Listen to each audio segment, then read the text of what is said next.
O nosso Papo de Mob. Vamos lá, galera.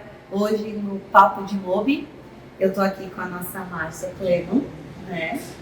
Que nós vamos falar sobre um tema que está envolvido em todas as negociações.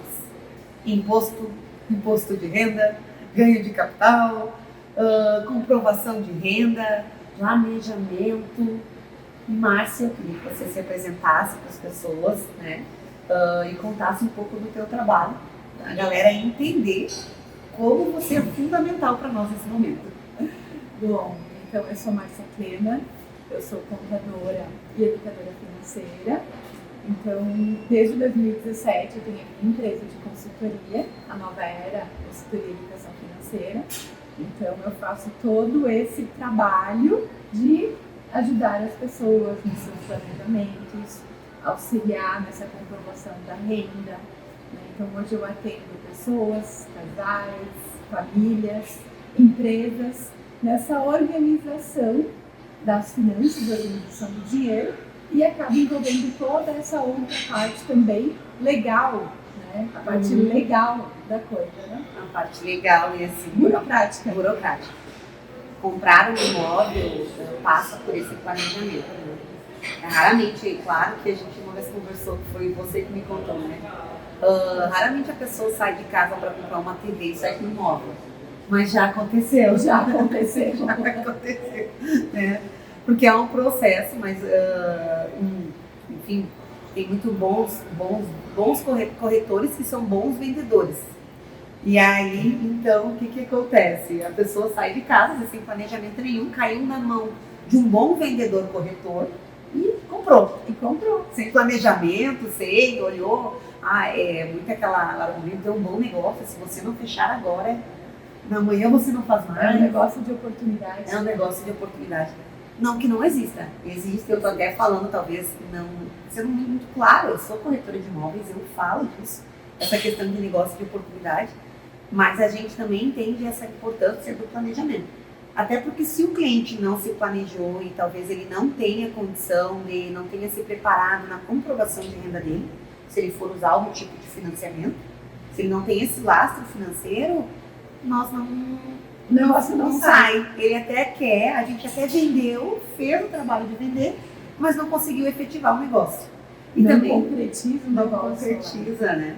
E também a questão muito do planejamento de quem está vendendo, né? Se a pessoa declarou um tempo atrás, já me aconteceu muito também, Márcia, de fazer o agenciamento e a pessoa não falar sobre por quanto ela declarou no passado. E eu ir levar clientes. E isso não foi só comigo, eu tenho certeza que com vários corretores que me assistem. E eu ir levar clientes naquele imóvel, trabalhar aquele imóvel. Na hora de negociar o imóvel, o proprietário não querer declarar o valor que está sendo vendido, porque é muito acima do valor que ele comprou. E disse, poxa, então por que não me avisou isso antes? E a gente, depois de todo o trabalho, que é tempo, o corretor não tem salário, que é tempo, perder, deixar de trabalhar outro imóvel, de deixar de fazer por causa disso. Então, Márcia, eu queria que tu contasse para nós, falasse um pouco para nós sobre o imposto de renda, como funciona, quando tem que entregar. Contasse, vamos começar o beabá do negócio, né? O beabá do negócio, imposto de renda. Bom, vale ressaltar que a gente está gravando esse vídeo em outubro de 2022. Então, hoje as regras são essas que eu vou trazer aqui. Como a gente está falando de legislação, a gente está falando de normas, isso pode mudar para 2023, né? Então é bem importante a gente ter clareza disso. Normalmente, esse acerto com o leão, como a gente diz, né, ele é feito, o leãozinho, ele é feito até o dia 30 de abril. Os últimos 2 anos a gente já teve uma prorrogação nesse prazo, né? Então maio, junho. E nada mais é do que acertar as contas com o leão, acertar as contas com o governo, de quanto que recebeu de rendimentos tributados pelo imposto, quanto de rendimento isento você teve naquele ano, se eu comprei bem, se eu vendi bens. Então é realmente prestar contas do seu dinheiro. Então, o imposto de renda é isso, a declaração do imposto de renda é isso. Tanto que a gente chama ela de ajuste anual. Então, para quem é assalariado, mensalmente, ali na tua folha de pagamento, já tem o desconto do imposto de renda se você se enquadrar na faixa, né? Na Qual faixa é a de faixa pagamento. atual agora, para que a gente É comece a declarar? 1.900 e alguma coisa. Inclusive, há uma reforma tributária que está trabalhando. Nossa, que tá muito tempo em Tá, 1900. 1.900 e pouquinho. Então, faz muito tempo mesmo. Então, até tem uma reforma tributária para mexer nesses valores, porque a tabela está defasada. Sim. Né? Não vamos nem entrar nesse mérito, porque ela está bem defasada, assim, faz muito tempo que ela está nesse patamar. E nosso dinheiro ele vai perdendo valor com o passar dos meses, não é nem com o passar dos anos, né? Então a gente está assim, com uma tabela bem defasada. Então, para quem é assalariado, mensalmente a gente vai fazendo, vai tendo, né, o desconto do imposto de renda. E quando chega a época de declaração, você tem um informe de rendimentos que a empresa manda, o empregador manda, é só montar a declaração e muitas vezes você até tem restituição de imposto de renda. Se você tem despesas dedutíveis, despesas médicas, odontológicas, né? E é bom ir guardando esse. Sim, então bem importante. Se você se enquadra na obrigatoriedade de fazer a entrega da declaração, tenha uma pastinha, né, física ou digital no computador e vá guardando esses documentos para quando chegar o momento da entrega, você já tenha tudo organizado, né? Então, se é empregador, fica mais fácil até de comprovar a renda, né? Mas se você é dono de um negócio, se você é o empregador, né? Você é o empreendedor, então você tem o seu prolabore que você retira lá da sua empresa. Muitos acabam tendo a retirada de um salário mínimo, o restante faz como distribuição de lucros. Então é bem importante a gente também olhar para isso, porque hoje a distribuição de lucros para as empresas de simples não paga imposto de renda, mas a reforma também está olhando para isso e está trazendo talvez uma modificação. Sim. E se for lucros distribuídos também vai ter a incidência do imposto de renda. Até porque os lucros distribuídos a gente consegue usar como comprovante de pagamento. Consegue. Né? Consegue. Apesar do cliente não pagar imposto de renda sobre distribuição de lucros. Isso aí. Eu não sabia que ele não pagava. No caso de Simples Nacional, hoje, outubro de 2022. Então, sim. Mas se a reforma passar, talvez a gente tenha surpresas ali. A gente vai gravar um novo vídeo. Não, vamos gravar um novo vídeo, porque informações, né? sobre esse tema tem que gravar no mínimo um por ano. No mínimo. Porque está sempre se atualizando. Muito. E aí, assalariado mais tranquilo de comprovar, empreendedor, prolabore e lucros distribuídos. A gente também tem os microempreendedores individuais, as MEIs. Então há uma confusão em relação a isso, porque muitos acreditam que pelo fato de ser MEI já resolve a renda na pessoa física, são coisas diferentes. MEI tem um CNPJ, ela é equiparada a uma empresa, então é uma PJ, ela tem limite de faturamento e não, né, tem relação direta, porque tudo que eu faturei não significa que eu recebi tudo aquilo. Sim. Porque é uma empresa, né, que funciona como se fosse uma empresa grande, como a gente costuma dizer. Isso, gente, vale ressaltar, não sei se você que está nos assistindo está no mercado há muito tempo, por exemplo, é que o cliente, às vezes, ele chega para nós, eu tenho MEI, aí no meio o movimento lá 10 mil por mês, por exemplo. Não sei qual é o limite. Hoje o limite está 6.650. Inclusive também há uma previsão de aumento para o limite da MEI, vai passar mais de 10 mil. Tá. E aí não dá para usar esse MEI como comprovante de renda na pessoa física para ele comprar um imóvel. Porque essa é uma comprovação, que nem você falou, da empresa. E o cliente, ele é leigo, ele não entende isso. Ele acha que, normalmente o que tem MEI, né?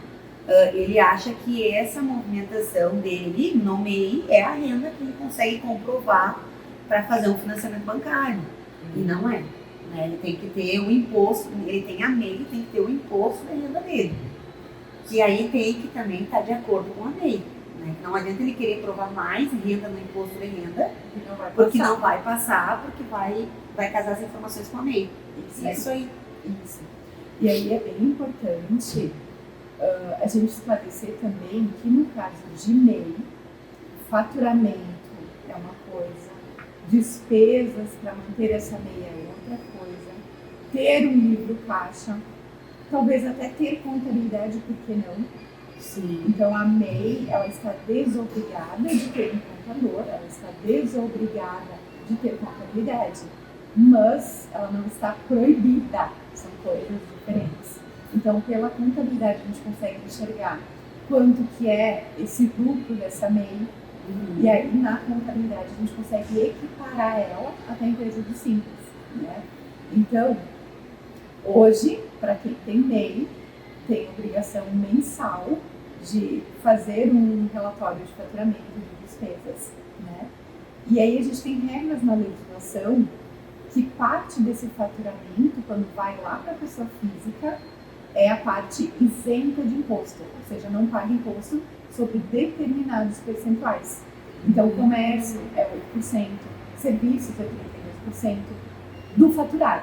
Isso da pessoa física não tem imposto de renda a pagar. Mas a diferença entre o faturamento e essa parte isenta e as despesas comprovadas, eu chego em quanto? E muitas vezes esse valor, ele inclusive é maior do que o valor mensal ali da tabela que a gente tem hoje no Programa de 1903, se não me engano. Então, fazendo esse cálculo e essa comparação, muitas vezes quem tem MEI precisaria pagar imposto. E não paga porque não tem o conhecimento da legislação.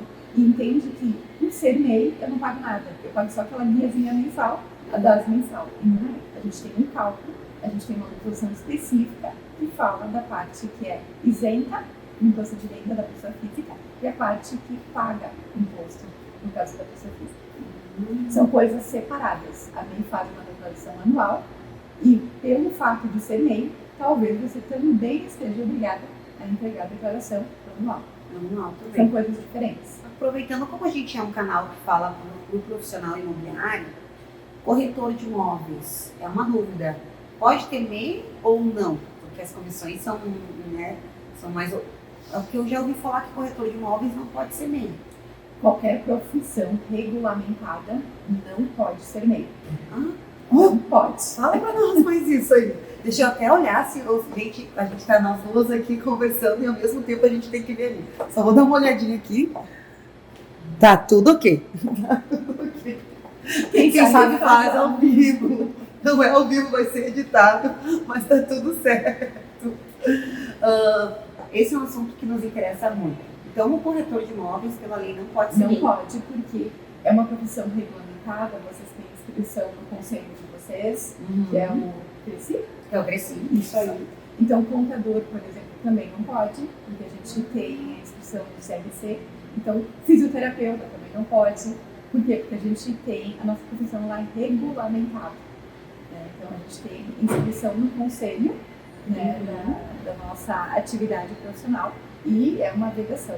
Não pode ser MEI as pessoas que desempenham atividades regulamentadas. Não pode.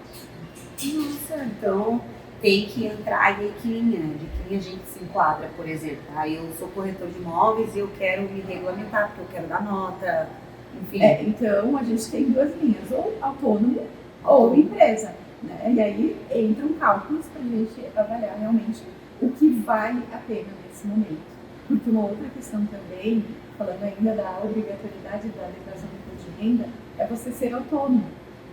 Então você pode ser autônomo, você pode fazer um livro caixa mensal, carnê-leão mensal que a gente chama. Mesmo sendo autônomo. Mesmo sendo autônomo. Sendo autônomo, inclusive, né? Sendo autônomo. E eu consigo dar nota fiscal? Autônomo, não.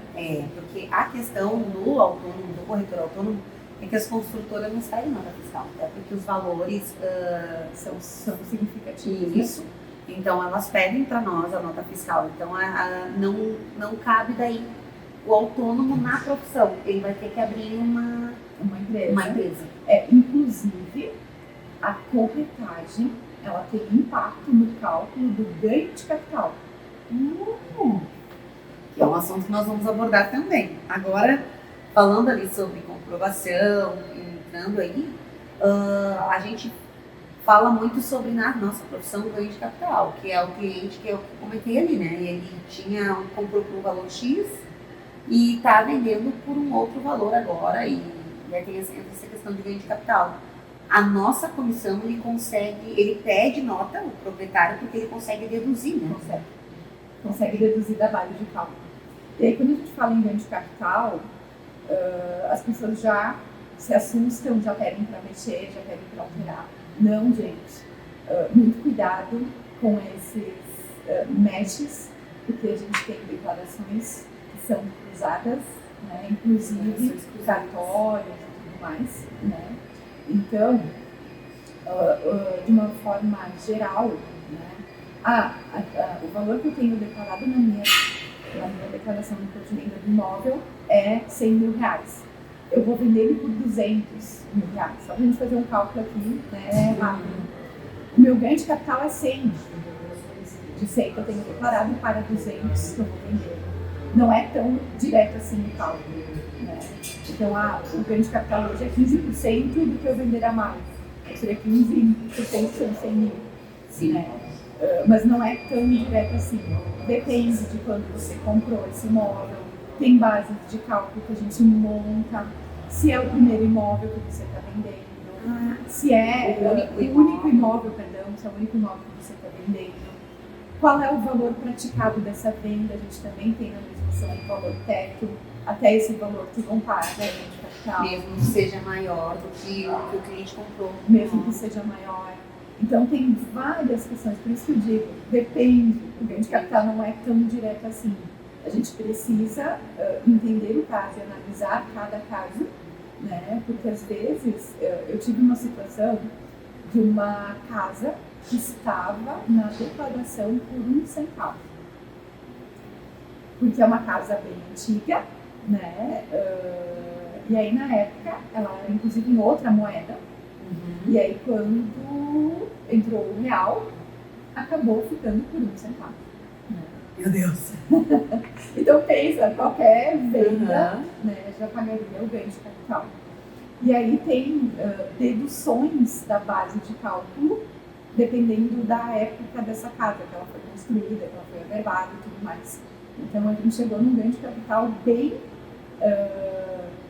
pequeno em termos de valores. Por quê? Porque a gente foi montando essa construção, essa base de cálculo. Por isso que eu digo, não é tão direto assim o cálculo. E eu não tenho uma resposta pronta para te dar também, sabe? Então, porque cada caso é um caso. Mas então, já bem importante nós ter essa noção, um exemplo, que se fosse 15%, mas não é um cálculo direto. Não, porque se eu fiz benfeitorias nessa casa, por exemplo, benfeitorias também são bens que você pode declarar na sua declaração, comprovadas, despesas comprovadas. Comprovadas. Então, despesas de notas fiscais de uma reforma, pintura, de coisas que você comprou para melhorar aquela casa. Inclusive, a gente tem um código específico para isso lá na declaração. Então, essa casa de 100 mil, se você fizer esse arquivo, né, e essa comprovação das despesas da reforma, essa casa de 100, você consegue deixar ela a 120 mil, por exemplo. Se você gastou 20 mil na reforma. E aí o teu ganho de capital também já não faz mais essa diferença para os 100 mil, e sim para os 120. Sim. Então, por isso que eu sempre digo, tem muita coisa que a gente pode fazer, que a gente tem base legal, inclusive, né, para pagar o ganho de capital que é correto. Então, eu já vi declarações também e pagando ganho de capital de 15%, sendo que não precisaria ter sido isso. Poderia ter sido. E você, corretor, por exemplo, que já tem essa informação, você passa para o seu cliente isso, você já ganha uma confiança. Que você mostra que você está querendo ajudar ele a não ter esse gasto. Né? Você está preparado, você que está assistindo, você está preparado. Ou pelo menos orientar, porque a gente sabe que ele está tendo um prévio conhecimento para orientar na casa dele, mas para dizer, você quer economizar, contrata o seu contador, chama a Márcia, aqui de Caxias do Sul. Chama a Márcia. Atendemos online também. Para pedir uma consultoria sobre, porque são valores significativos muitas vezes, né? E nesses casos, eu até brinquei, eu atendo online também, porque eu tive uma situação de uma venda de um imóvel no litoral de Santa Catarina, e os compradores moravam nos Estados Unidos. E aí trazer esse dinheiro de fora aqui para dentro. Sim. Então, por isso que eu sempre digo, às vezes a gente pensa, né? Não é porque eu trabalho com isso. Ah, mas eu vou gastar X valor numa consultoria, vou gastar para alguém me falar. Eu sempre digo, é um investimento. Sim. Porque você pode, esse trabalho de entender o processo e orientar tributariamente a forma correta, você pode estar economizando muito lá na frente. Né? Então é um trabalho a mais que pode ser feito, inclusive para vocês, né? Sim, um trabalho a mais para oferecer. Um trabalho a mais para oferecer, principalmente em alguns casos específicos, assim como você falou, cliente comprando de fora. Isso acontece muito no litoral de Santa Catarina, no litoral em todo isso acontece.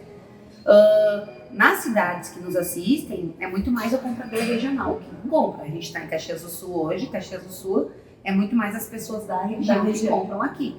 As situações são outras, mas elas existem. Aqui em Caxias do Sul, essa questão de ter, que nem falou, um imóvel de que foi declarado por uns centavos e hoje como é que a gente faz?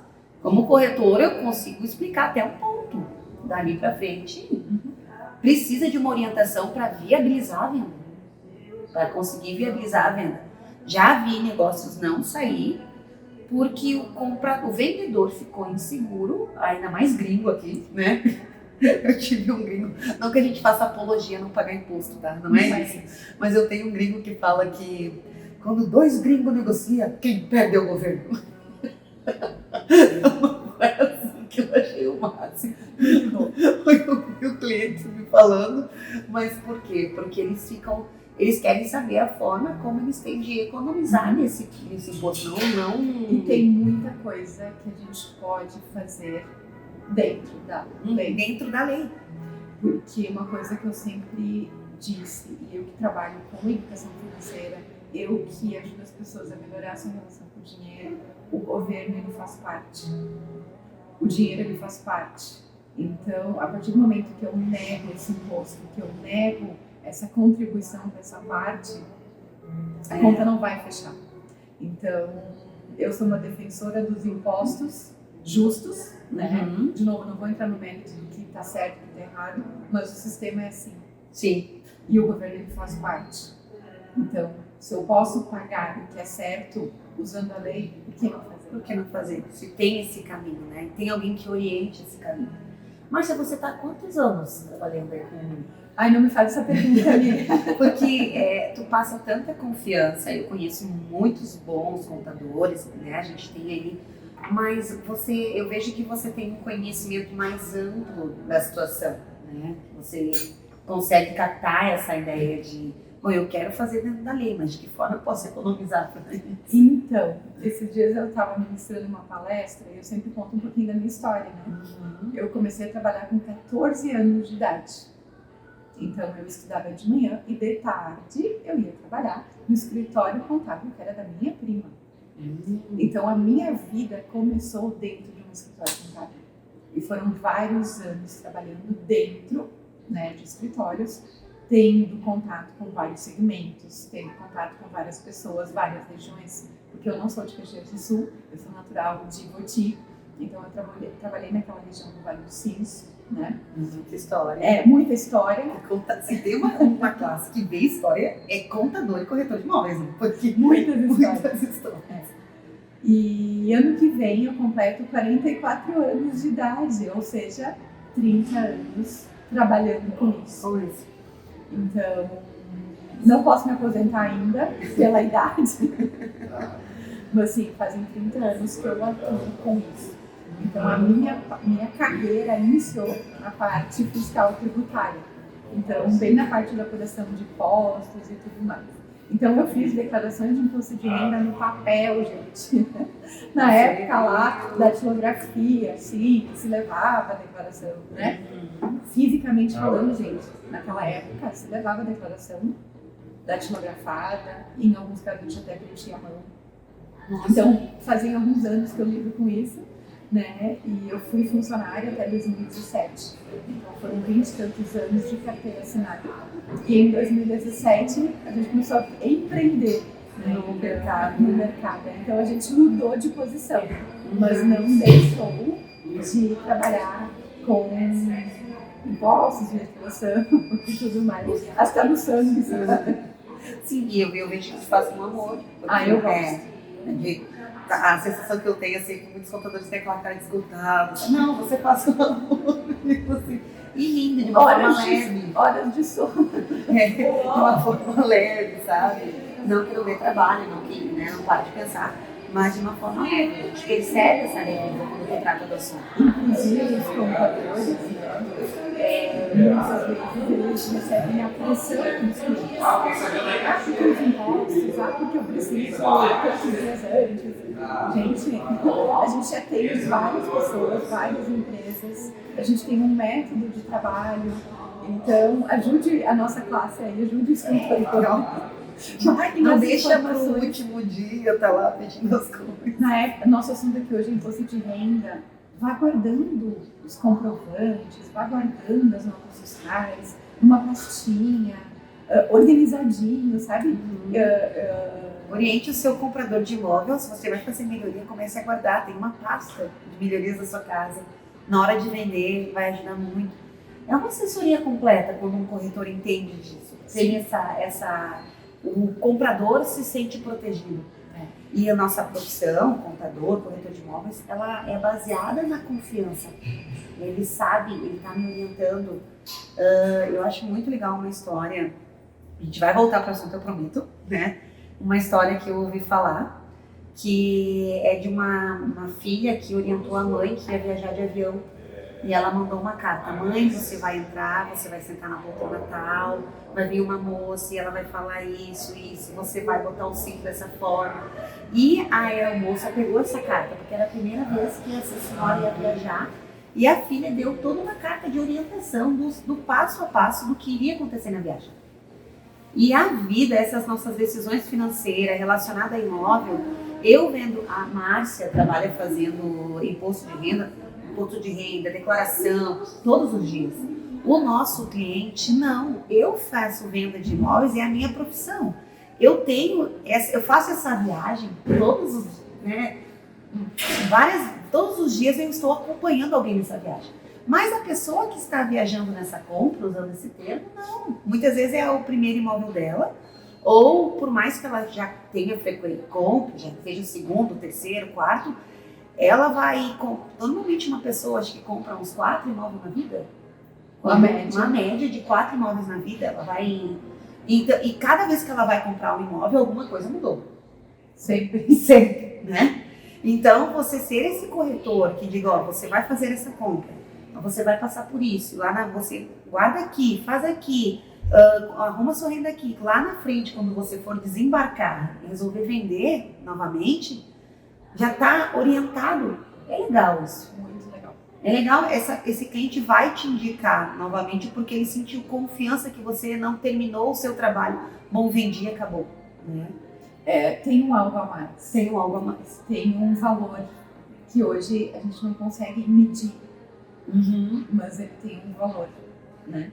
E agora, falando nessa questão de valor, como funciona essa diferença, né? Eu vou olhar de novo ali, gente, porque eu tô com o celular hoje.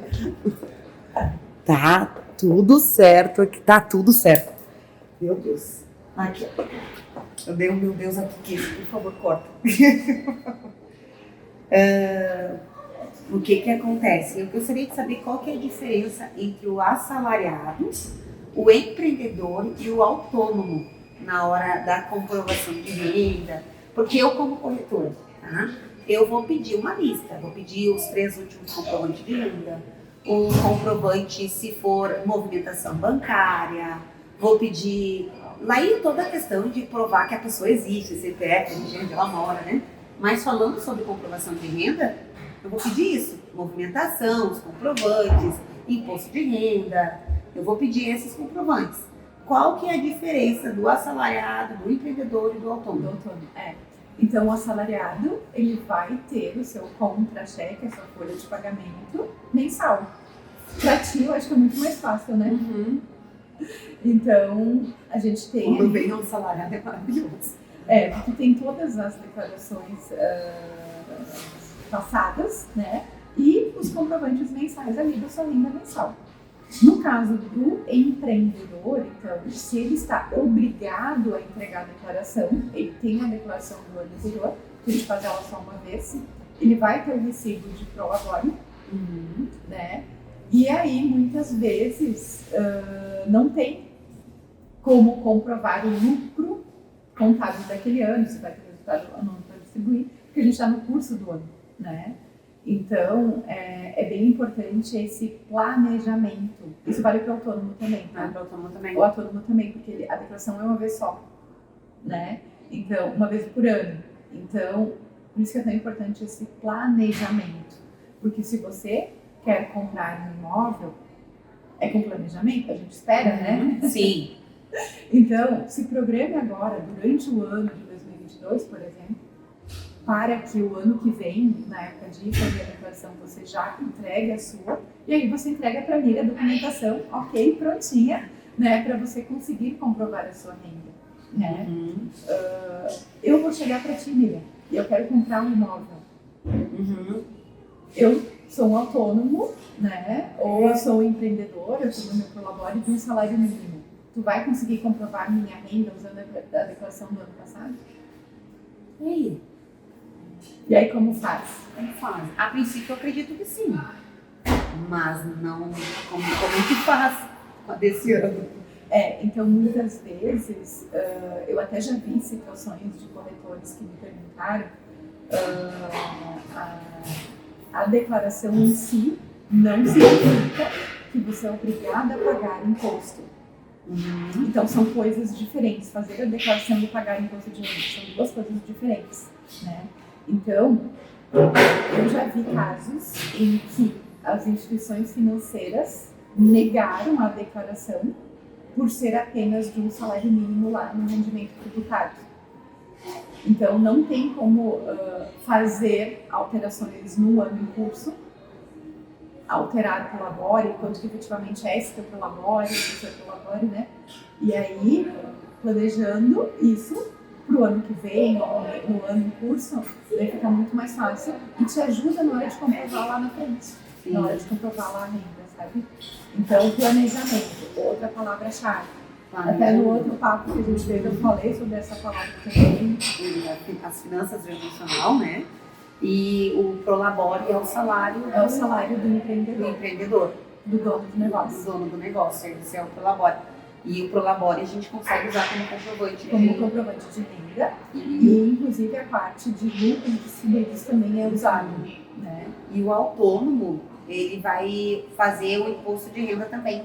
Ele faz o imposto de renda dele, informando lá os valores recebidos, né, das pessoas que ele atendeu, qual é a atividade dele, né? Se for feito mensalmente carnê-leão, lá na declaração anual, não vai ser tão pesado para declarar, para pagar o imposto, que a gente faz o ajuste também. Nós já tivemos épocas que era muito mais fácil até, né?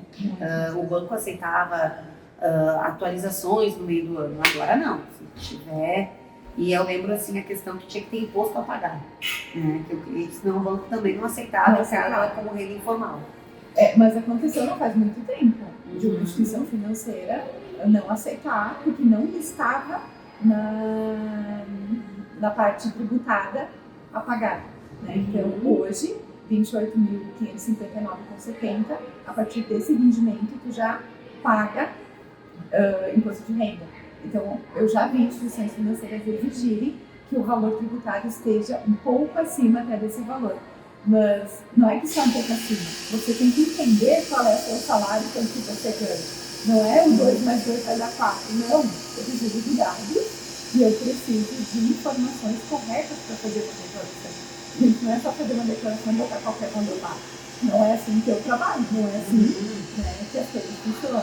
Então, ter clareza nisso, fazer esse planejamento, guardar os documentos para rogatórios, né, que vai aliviar muita dor de cabeça lá na frente. Lá na frente. Bom, agora, vendo essa questão do imposto de renda, eu queria fazer uma outra pergunta sobre o ganho de capital que me veio agora.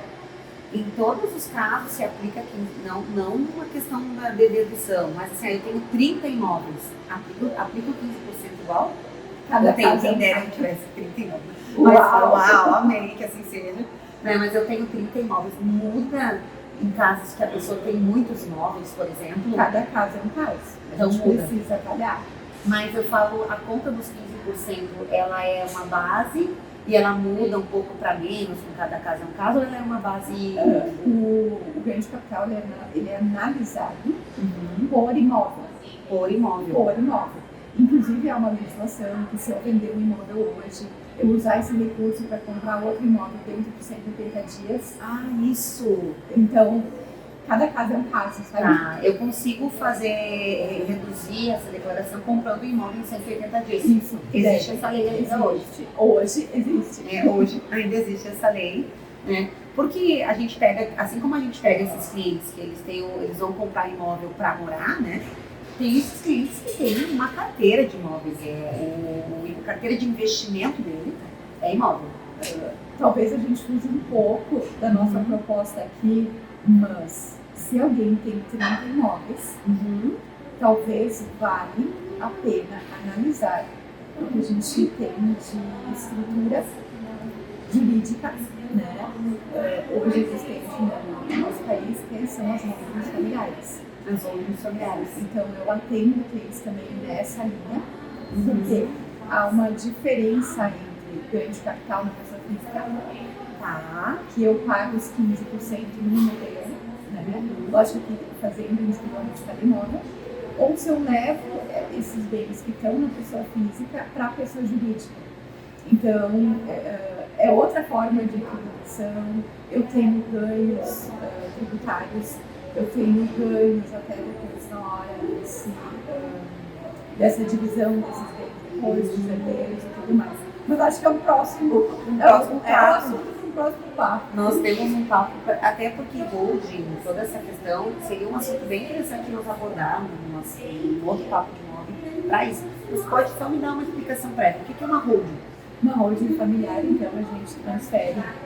Eu olhei aqui para ver se está puxando, eu acho que ele queria estar pisando. Eu estou pisando aqui, acho que eu estou pisando no microfone, gente. Vamos lá. Então a gente transfere os bens que estão na pessoa física para a pessoa jurídica, mas é feito todo um planejamento. Né?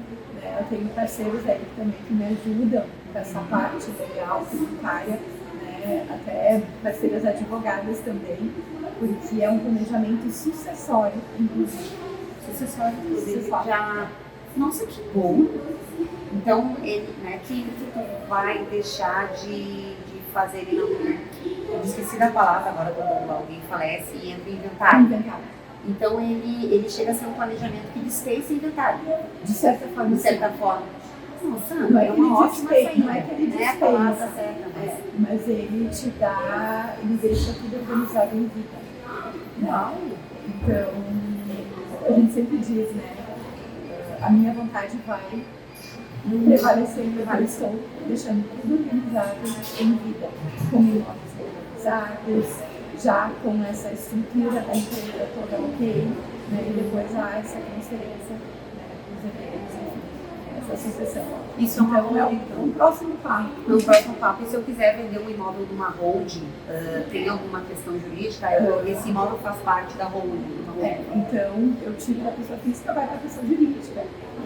Então, aqui na pessoa jurídica, eu pago os impostos sobre essa venda. Fisco, de renda, contribuição social, né? Então, em termos financeiros, é bem mais em conta, tributariamente falando, na jurídica do que na física. Então, aqui na física eu tenho ganho de capital de 15%. Na pessoa jurídica a gente não fala em ganho de capital, a gente fala em pagamento de impostos sobre essa receita. Completamente diferente. Nossa. E aí, na hora de assinar essa venda, quem assina, por exemplo, no cartório, quando esse imóvel está em holding? O sócio administrador da holding. Inclusive, a gente faz todo um trabalho de transferência desses imóveis da pessoa física para a pessoa jurídica. Inclusive, a gente tem IPBI, a isenção de IPBI condicionada no primeiro momento. Aí tem várias regras aí. Nós vamos fazer um papo de MOB sobre holding para você, corretor, entender, você que está me assistindo, entender melhor, porque eu vi que é como, né, orientar, porque A gente trabalha muito, a maioria dos clientes compram para uso próprio, mas nós temos uma quantidade significativa de clientes, todo corretor tem pelo menos um cliente que tem vários imóveis. Tudo bem, o nosso cliente já entende, porque ele já é o cliente que tem 30, 40 imóveis, tem uma quantidade de imóveis, ele entende porque ele procura. Mas nós, corretores, entender também para conseguir ajudar, auxiliar, ter um prévio conhecimento, isso é muito bom. Mas isso é muito legal mesmo. Isso nem estava. Não estava, a gente já teve uma prévia aqui. Não estava no script. Não estava no script. Mas nós vamos falar sobre holding familiar, né? No próximo Papo de Holding, um tema que é para levar esse conhecimento para o corretor. Para ele ter esse prévio conhecimento na hora de atender, entendeu? Que esse imóvel faz parte de uma holding. Até para orientar o comprador, porque o comprador, às vezes, ele tá. O vendedor, ele tem vários, mas o comprador é único. Então, é bem interessante. Bom, gente, eu queria te agradecer, Márcia, por ter compartilhado. E obrigada por compartilhar com o Papo de Mob, né? Nesse momento, a gente gravou aí, às vezes eu fui lá, ver se estava gravando, voltei, mas o conteúdo e a tua pessoa, que é o que vale para nós muito, não tem preço, né? Tu tá aqui, se disponibilizou a compartilhar o que você conhece com a gente. Eu vou deixar os contatos da Márcia aqui embaixo depois. Vocês entrem em contato com a Márcia, tem algum cliente que precisa dessa orientação, ou você precisa dessa orientação, né? Você tem como a Márcia tem as redes sociais dela também, vale a pena procurar. E é uma pessoa que fala, eu gosto muito da tua linguagem, que é uma linguagem que precisa ser difícil. É uma linguagem que ele entende. Eu não me sinto, vou falar mesmo, não me sinto tão ignorante, porque eu consigo entender o que você fala. E é um assunto complexo, né? É um assunto complexo. Quando eu decidi, em 2017, falar de educação financeira, falar de dinheiro, eu decidi ser dessa forma. Trazer um pouquinho de leveza, às vezes até um pouquinho de humor junto, né? Porque o dia a dia já é difícil, já é pesado, né? Então falar de dinheiro ainda é um tabu, é um assunto pesado. Então vamos dar uma descontraída, né? Mas sempre é importante ressaltar que não é porque a gente trata desse assunto desse jeito que a gente não dá o devido valor a esse tema. Né? Então, seriedade, né? Acima de tudo. Isso aí. Obrigada pela oportunidade e até a próxima. Até o próximo Papo de Mob.